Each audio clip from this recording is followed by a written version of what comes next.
मानवाचे जीवन साधेसुधे होते. तो सुरुवातीला गुहेमध्ये राहत होता, पण बुद्धिमत्तेच्या जोरावरती त्याला हळूहळू 4 पैसे मिळू लागले आणि त्या 4 पैशातून सुरुवातीला त्याने कच्ची घरे बांधायला सुरुवात केली. त्यानंतर आधुनिक शिक्षण आणि विविध प्रकारचे उद्योगधंदे करून त्याचा आर्थिक आलेख वाढतच गेला आणि त्यातून त्याने प्रचंड बंगले बांधायला सुरुवात केली आणि आलिशान बंगल्यामध्ये मानव राहू लागला. त्याचबरोबर पूर्वीच्या काळी झाडाझुडपांचं प्रमाण देखील अत्यल्प होतं आणि मग शासनाच्या प्रयत्नातून या ठिकाणी बियाणे आणि रोपवाटिकेतील रोपे वाटप करून त्या ठिकाणी ही झाडे प्रचंड प्रमाणात लावली गेली.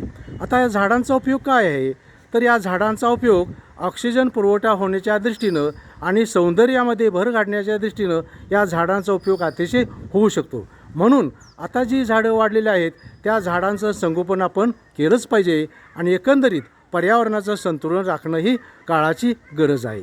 धन्यवाद.